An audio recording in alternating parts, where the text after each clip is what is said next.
वैकुंठ चतुर्दशी की पौराणिक कथा। जब लक्ष्मी जी स्वर्ग लोक से पृथ्वी लोक पर उतरी, भगवान श्री हरि विष्णु जी की कृपा आप सभी पर सदा सर्वदा बनी रहे।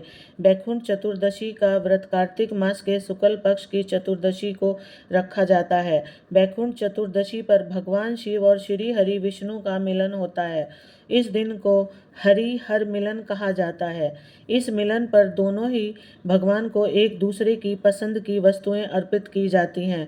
भगवान शिव और विष्णु जी की एक साथ वैकुंठ चतुर्दशी पर पूजा होती है। इस दिन दिवाली की तरह दोनों ही देवताओं के मिलन का उत्सव मनाया जाता है। पूरे मास में जिन कार्तिक स्नान करने का अवसर नहीं मिलता, वे एकादशी से पूर्णिमा तक स्नान करके चतुर्दशी भी मनाते हैं। इस दिन उपवास करके तारों की छांव में नदी के तट पर 14 दीपक जलाने का विधान है। वैकुंठवासी भगवान श्री हरि विष्णु जी को स्नान करा कर विधिवत उनका पूजन करें, भोग लगाएं। तत्पश्चात कथा को पढ़ें या सुने, फिर भोग लगे, प्रसाद को भक्तों में बांट दे। इस व्रत को करने से मनुष्य सभी बंधनों से मुक्त हो जाता है और उसे वैकुंठ धाम की प्राप्ति होती है।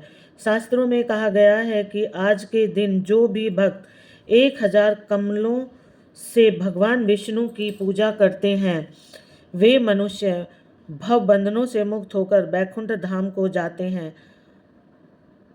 आइए श्रवण करते हैं वैकुंठ चतुर्दशी की पौराणिक कथा। सतयुग में कार्तिक शुक्ल पक्ष चतुर्दशी के दिन वैकुंठ के अधिपति भगवान विष्णु वैकुंठ से वाराणसी आए।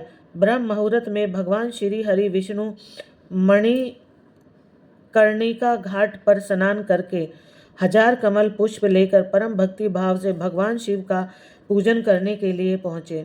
उन्होंने कमल पुष्पों से भगवान शिव का पूजन आरंभ किया। वे मंत्रोच्चार के साथ एक एक करके एक कमल पुष्प शिवलिंग पर चढ़ाते गए। जब 999 कमल पुष्प चढ़ा चुके तो भगवान विष्णु चौंक गए, क्योंकि 1000वां पुष्प स्वयं भगवान शिव ने बड़ी चालाकी से छिपा दिया। अब भगवान विष्णु परेशान होते कि कैसे शिवलिंग पर 1000 कमल पुष्प चढ़ाएं। अगर अंतिम पुष्प कमल शिवलिंग पर नहीं चढ़ाया तो उनका संकल्प अधूरा रह जाएगा, और यदि वे एक कमल लेने जाते हैं तो उनका आसन भंग होता है। इसी उधेड़-बुन में विचार करते हुए उन्हें यही समझ आया कि मेरे नेत्र कमल के समान हैं, इनमें से एक आँख को कमल के बदले शिवलिंग पर चढ़ा दूं। ऐसा विचार करते हुए उन्होंने तुरंत अपनी एक आँख निकालकर भगवान शिव को अर्पित कर दिया। यह देखकर भगवान शिव अत्यंत प्रसन्न हुए। विष्णु जी की इस अगाध भक्ति से प्रसन्न होकर देव अधिदेव महादेव प्रकट होकर बोले, हे विष्णु, तुम्हारे समान संसार में दूसरा कोई मेरा भक्त नहीं है। यहाँ कार्तिक शुक्ल पक्ष चतुर्दशी अब वैकुंठ चतुर्दशी कहलाएगी। आपकी भक्ति से प्रसन्न होकर आज मैं आपको तीनों लोकों का राज्य देता हूँ। अब इसके पालक आप होंगे। भगवान शिव ने श्री हरि विष्णु जी से कहा, आज मैं आपको आपकी भक्ति से बहुत प्रसन्न हूँ। जो कुछ मांगना चाहते हैं वह भी मांग लीजिए। शिव जी की बात सुनकर भगवान विष्णु बोले, आपने मुझे तीनों लोकों की रक्षा करने का आदेश तो दे दिया है, लेकिन मैं दानव को कैसे मारूंगा? शिव जी ने कहा, इसके लिए मैं आपको यह सुदर्शन चक्र दे रहा हूँ, इसे ग्रहण करें और आप इसके द्वारा आप दैत्यों का संहार करें। आपने मुझे कमलों से पूजा है, इसलिए मैं आपको और भी वर प्रदान कर रहा हूँ। इस प्रकार विष्णु भगवान को वर देकर शिवजी अंतर्ध्यान हो गए। तभी से मनुष्य जीवन से मुक्त होकर वैकुंठ धाम जाने के लिए इस व्रत को करना शुरू कर दिया। वैकुंठ चतुर्दशी की दूसरी कथा। एक बार की बात है, नारद जी पृथ्वी लोक पर घूम कर वैकुंठ धाम जा पहुँचे। भगवान विष्णु ने आदर पूर्वक उन्हें बिठाया और प्रसन्न होकर आने का कारण पूछा। नारद जी कहते हैं, हे प्रभु, आपने अपना नाम कृपा निधान रखा है, इससे आपको जो प्रिय भक्त है वही तर पाते हैं। जो सामान्य नर नारी हैं वे वंचित रह जाते हैं। इसलिए आप मुझे कोई ऐसा सरल मार्ग बताइए जिससे सामान्य भक्त आपकी भक्ति कर मुक्ति पा सके। नारद जी की बातें सुन भगवान विष्णु बोले, नारद जी, मेरी बात ध्यान पूर्वक सुनो। कार्तिक शुक्ल पक्ष चतुर्दशी को जो नर नारी व्रत का पालन करेंगे वे श्रद्धा भक्ति से मेरी पूजा अर्चना करेंगे, उनके लिए स्वर्ग के द्वार साक्षात खुले होंगे।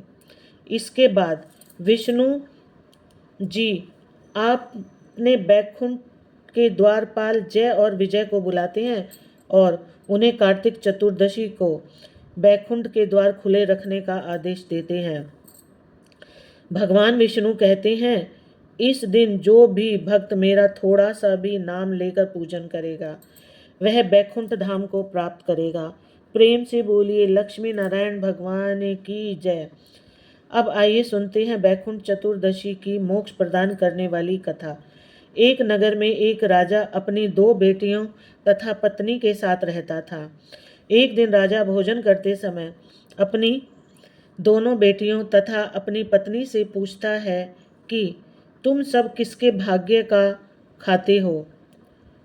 तब बड़ी बेटी बोली, पिताजी, मैं आपके भाग्य का खाती हूँ। जबकि छोटी बेटी बोली, पिताजी, मैं तो अपनी किस्मत का खाती हूँ।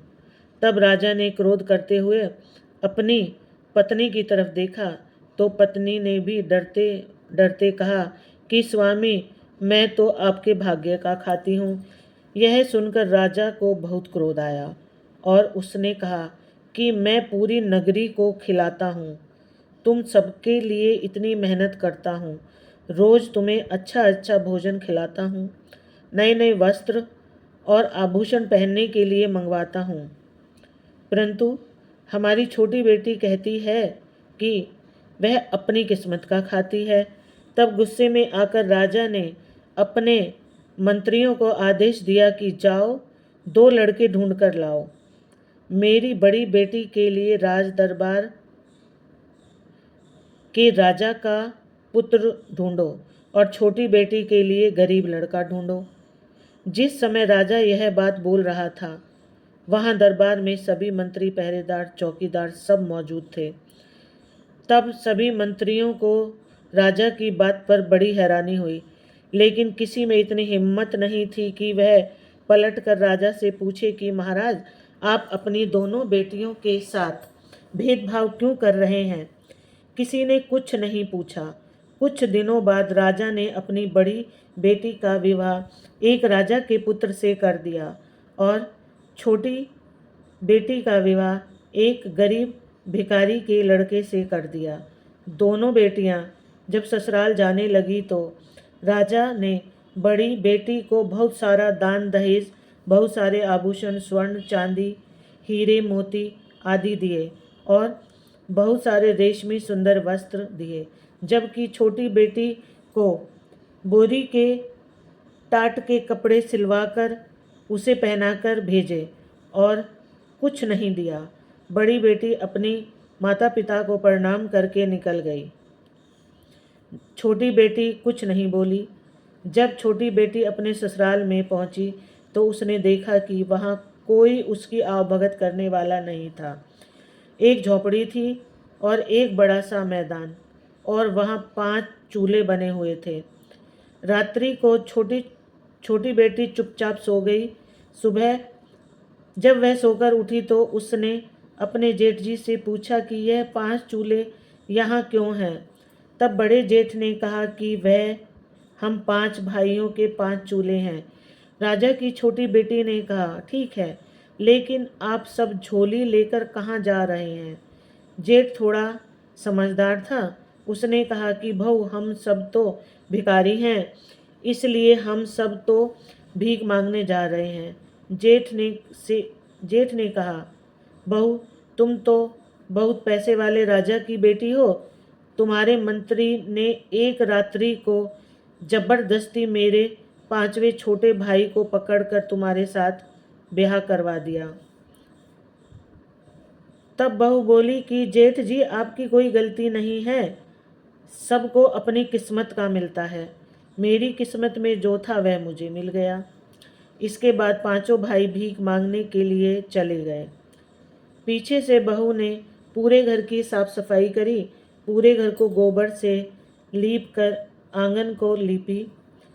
इसके बाद बड़े जेठ के चूल्हे को छोड़कर सभी के चूल्हे वहाँ से हटा दिए। शाम को जब पांचों भाई आए और घर को साफ सुथरा देखा तथा 4 चूल्हे हटे हुए देखे तो 4 छोटे भाइयों को बहुत क्रोध आया। उन्होंने कहा, हमारे चूल्हे कहाँ गए? तब नई बहू बोली कि आज से हम एक ही चूल्हे पर भोजन बनाएंगे। मैं खाना बनाऊंगी और आप सब खाएंगे। यह सुनकर सबको बहुत अच्छा लगा। तब बहू ने कहा कि पहले आप सब नदी पर जाकर नहा धो लें, उसके बाद आते समय ठाकुर जी के मंदिर में दर्शन करके आना। यह सुनकर छोटे चारों भाइयों को बड़ा क्रोध आया, लेकिन जेठ थोड़ा समझदार था। उसने कहा, जैसा बहू कह रही है हम सब वैसा ही करेंगे। आज से पहले कभी भी पांचों भाई नहाए नहीं थे। चारों भाइयों ने नहाने के लिए मना कर दिया, लेकिन बड़ा भाई समझदार था। उसने कहा, जैसा बहू कह रही है हम वैसा ही करेंगे। सभी तालाब पर नहाने के लिए चले गए और आते समय ठाकुर जी के मंदिर में पूजा पाठ करने गए, लेकिन कभी उन्होंने कोई पूजा नहीं करी थी, इसलिए वह चुपचाप भगवान के आगे हाथ जोड़कर बैठे और घर वापस आ गए। तत्पश्चात पांचों भाइयों ने भोजन किया। इतना स्वादिष्ट भोजन उन्होंने आज से पहले कभी नहीं किया था। भोजन के बाद चारों भाई झोपड़ी के बाहर सो गए और नई बहू अपने पति के साथ झोपड़ी के अंदर सो गई। सुबह जब वह सोकर उठे तो वापस से वहाँ पांचों भाई झोली उठाकर भीख मांगने के लिए जाने लगे। तब नई बहू ने कहा कि आज से आप लोग भीख नहीं मांगेंगे, मेहनत मजदूरी करेंगे। तब उसके जेठ ने कहा कि बहू, हमें कमाना नहीं आता। तब नई बहू ने कहा कि जो भी काम मिले आप वही करना, लेकिन भीख मत मांगना। फिर से छोटे भाइयों को बहू की बात पर क्रोध आया, लेकिन बड़ा भाई ने फिर से वही बात कही कि जैसा बहू कह रही है हम वैसा ही करेंगे। कमाने के इरादे से घर से निकल गए। 4 छोटे भाई को कोई ना कोई काम मिल गया। किसी को बोरियां उठाने का काम मिल गया तो किसी को कुली का काम मिल गया, लेकिन बड़े जेठ को कोई काम नहीं मिला। जब वह निराश होकर घर वापस आ रहा था तो उसका पांव गोबर में पड़ गया। घर आने के बाद जेठ ने कहा कि बहू, मेरा पांव गोबर में पड़ गया है। नई बहू ने कहा कि आपका पैर गोबर में पड़ गया है तो बाहर पहुंच दीजिए और घर के अंदर आ जाइए। सभी ने अपनी अपनी मजदूरी नई बहू को पकड़ा दी। उस दिन उन सबको बहुत अच्छा लग रहा था, क्योंकि उस दिन उन्होंने भीख नहीं मांगी। भीख मांगने से उनकी बहुत बेइज्जती होती थी, लेकिन आज उन्होंने मजदूरी करी तो उन सबको बहुत अच्छा लग रहा था। बड़े जेठ ने नई बहू से कहा कि बहू, मुझे कोई काम नहीं मिला। तब बहू ने कहा कि कोई बात नहीं जेठ जी। रोज की तरह उस दिन वापस से सभी भाई तालाब पर नहाने गए। तालाब में नहाकर वापस आए और मंदिर में दर्शन करने गए। घर पर बहू ने स्वादिष्ट भोजन बनाया और सबने गर्मा गर्म स्वादिष्ट भोजन खाया। उसके बाद सो गए। दूसरे दिन वापस वह कमाने के लिए निकल गए।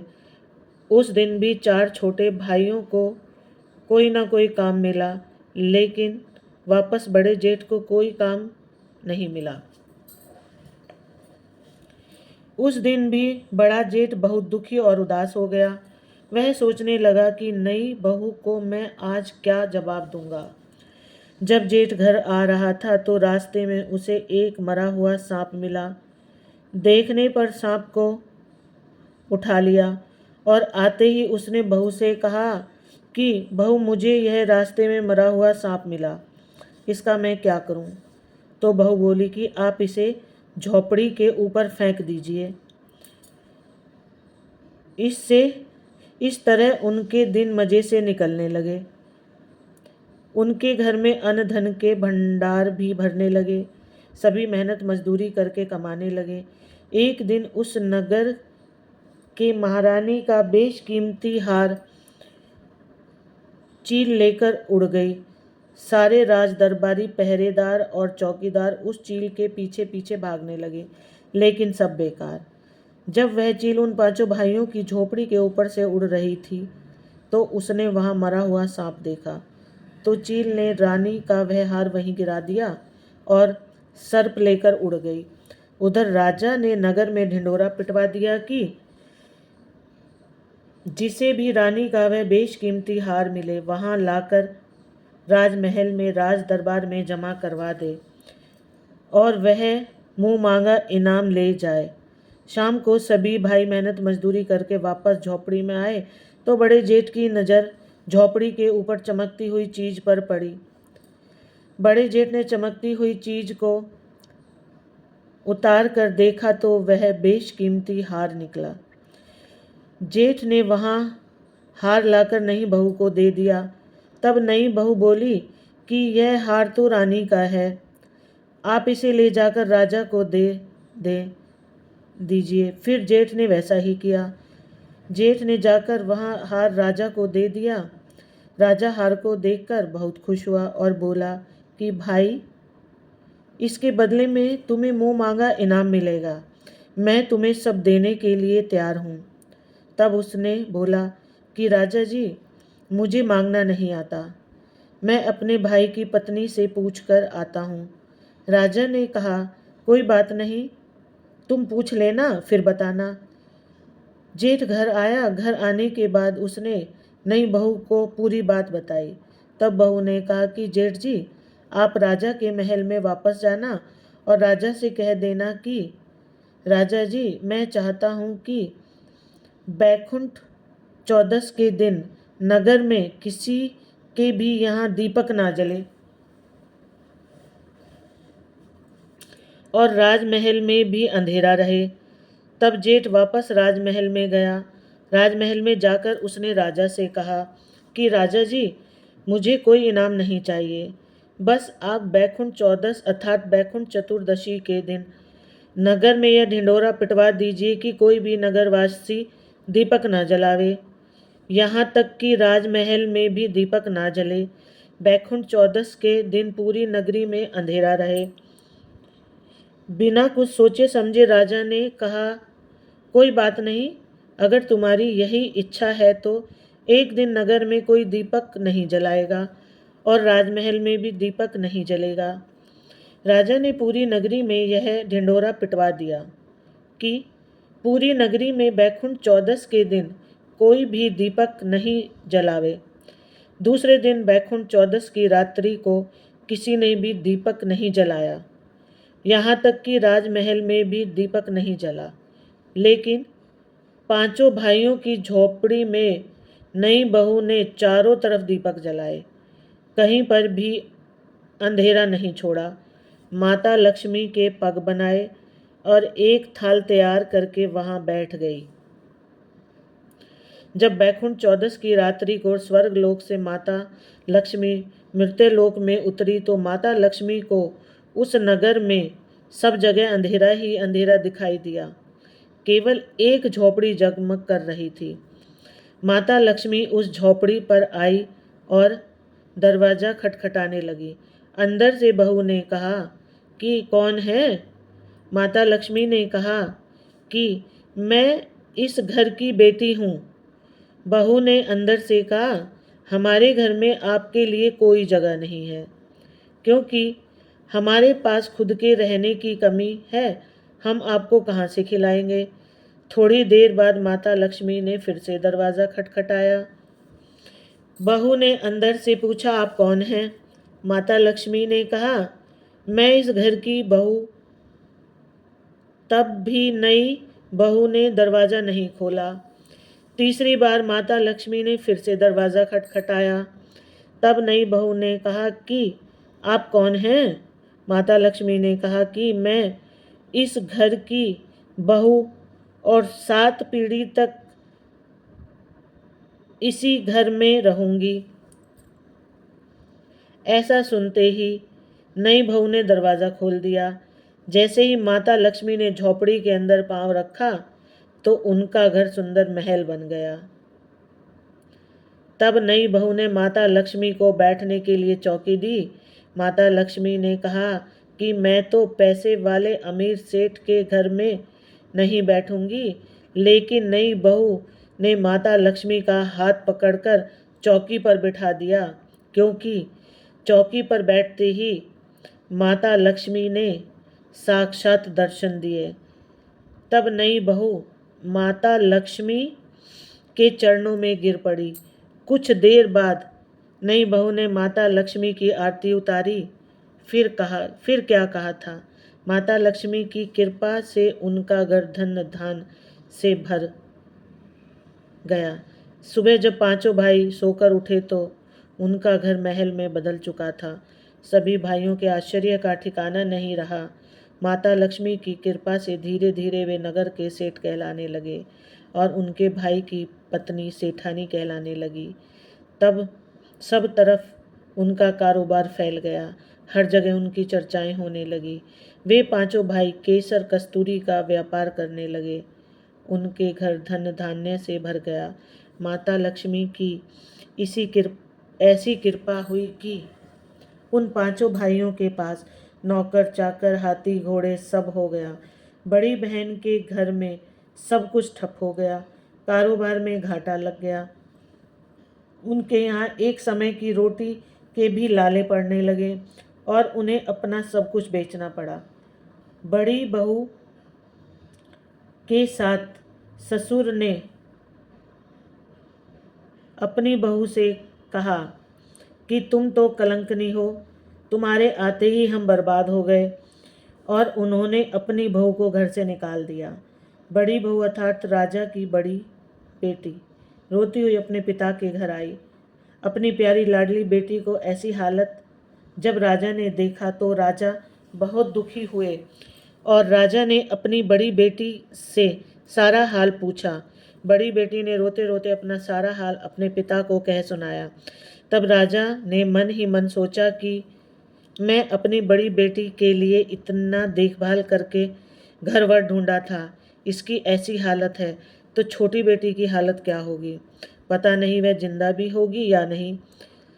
अपनी छोटी बेटी के गांव में उसका हालचाल पता करने के लिए राजा निकल पड़े। तब राजा ने एक व्यापारी का वेश बनाया और केसर कस्तूरी बेचने के लिए अपनी छोटी बेटी के गांव पहुंच गया।